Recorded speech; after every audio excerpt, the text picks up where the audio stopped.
ENCOR Section 28 Summary Challenge, examining the Cisco SRX Solution. Which node is part of the underlay network?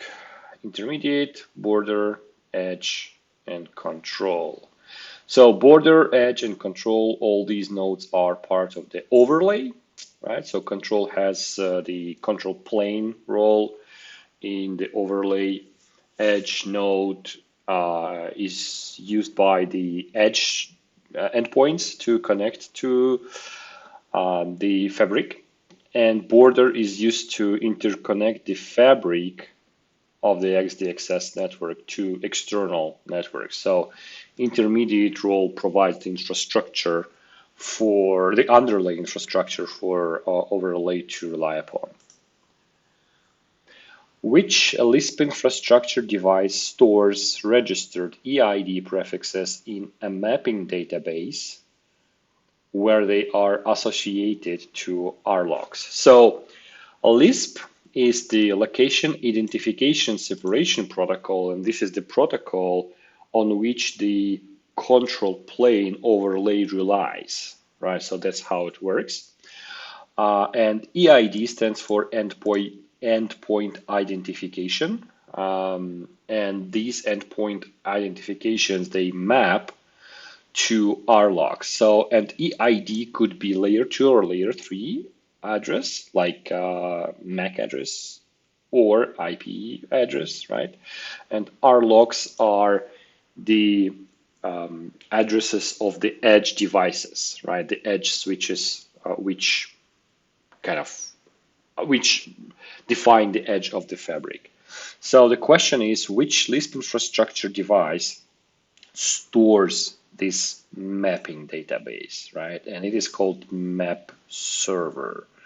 So there is also map resolver, which kind of responds, and I think these roles can be actually combined into this, into just one device. Yeah, but map server basically, what serves it. There is also proxy ITR and proxy ETR. Can't quite remember what these are. Which three options are limiting factors of traditional networks in the new age of digitalization? All right, so what are limiting options? They are VLANs, IP subnets, and IP access lists, I think. Right, because VLANs, first of all, we have a limited number of them, right? We only have up to 4,096 something VLANs that we can create. IP subnets, the IP subnet management in general is kind of maybe overwhelming in large networks, and even more so the IP access list, which is difficult to maintain consistently across the network. It's very likely you can make an error with them. So VXLANs are extensible, and this is the encapsulation. It's way more VXLANs are VXLANs. Yeah, VRFs or virtual networks are supported by VXLAN technology and VRFs. And Lisp is the location identification separation protocol, which enables the work of the SDXS overlay control plane. Which node provides the endpoints to a single Anycast layer 3 gateway? Which node provides the endpoints to a single Anycast layer 3 gateway? Layer 3 gateway, single Anycast layer 3. I don't quite understand this question. I want to answer this is the border node, right? Because border node, single layer 3 gateway, it's either border node or edge node. I'm not sure what is meant here. So endpoints are basically the end devices, the clients in our network, like computers or whatever, hosts. Which node provides endpoints to a single Anycast layer 3 gateway? Yeah, and that's it, right? So endpoints, they need a gateway, and of course it is an IP slash layer 3 gateway, and yeah, the edge node provides this gateway to the endpoint devices. That's the way I read this question, at least. Which node serves as the gateway between the fabric domain and the known network outside of the fabric? So that will definitely be border node, as I have explained in the previous question. Like border node is to interconnect the fabric domain with outside known non-fabric networks. Which three options are examples of an overlay network? All right, so overlay, MPLS. I think this is a more general question, not bound to the specific definition and implementation of SDXS, Cisco SDXS. So overlay, what runs on the overlay? Overlay is run with Lisp. This is the control plane, and CapWeb. So MPLS, CapWeb are examples of the tunneling, which can be used for overlay. And Lisp, I'm not sure if it's proper to define it as tunnel, maybe not, but that definitely belongs to overlay network, right? Because that's how the overlay network control plane works. And IPv4 is the IPv4 is just the underlying. Yeah, there is also, of course, IP running in the overlay, but it's just kind of a passenger protocol, right? IPX is super outdated protocol, and RIP is, well, not so, but kind of also very much outdated, and it's a routing protocol even. So yeah, I will stick with this answer. What are two benefits of VXLANs over the segmentation limiting factors of traditional VLANs? There has to be the number of them. Yeah, flexible placement of multi-tenant segments throughout the data center. Flexible placement, kind of, yes, possibly. But yeah, let me read the other options. Inefficient use of available network links.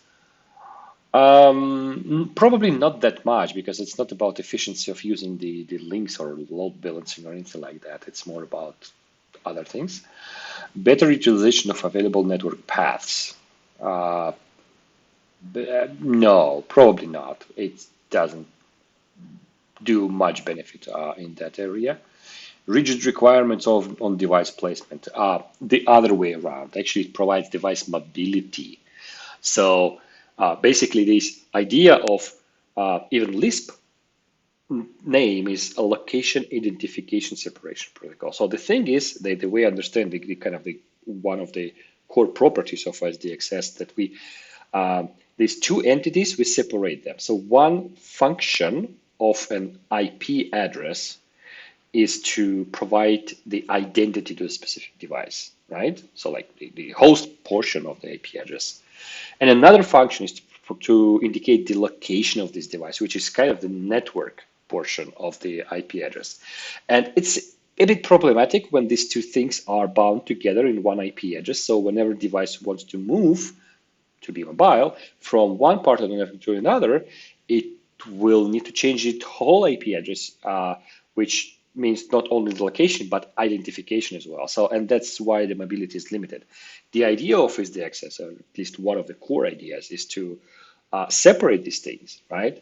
So the device can keep its assigned IP address the same wherever the device moves into the network, right? So, and the network dynamically follows the device and assigns all the security policies to all the traffic generated by this device. So this is kind of opposite. It's actually flexible.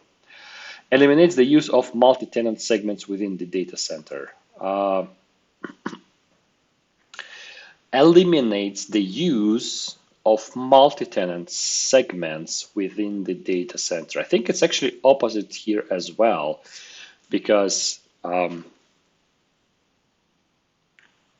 network segments in SDXS, they are by idea, they are multi-tenant. So one network segment, which is location, can serve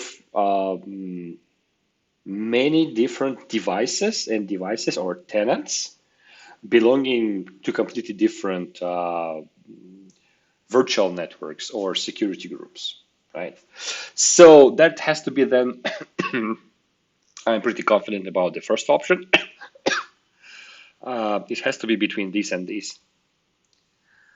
Well, if it's a benefit, then better utilization of available network paths. That's what it has to be, I guess. Not sure how, like, technically and specifically it is visible or tangible, this better utilization, but I hope this is the right answer. I just don't see other better options. All right. I will review and get back. All right, so the error was in question 5. Which node serves as the gateway between the fabric domain and the known network outside of the fabric? It's yet another small lesson to read all options properly before answering, even if we are sure. So because I saw border node and I immediately jumped into it. Yeah, of course I know that. But there is also this option, fabric border node, and also default border node. To be honest, I don't remember like if this is a real thing at all, the default border node. Maybe, maybe not. And I do not remember either what is the difference between fabric border node and border node just like that. Is it a question of just a terminology? Is it is it more proper to call it the fabric border node rather than border node? Or are these actually two different things which both exist? I do not remember it from the course. I feel like it's just the same thing with just slightly different naming. But yeah, if so, then it's likely that just fabric border node is better term to name it. Okay, so that's what it is.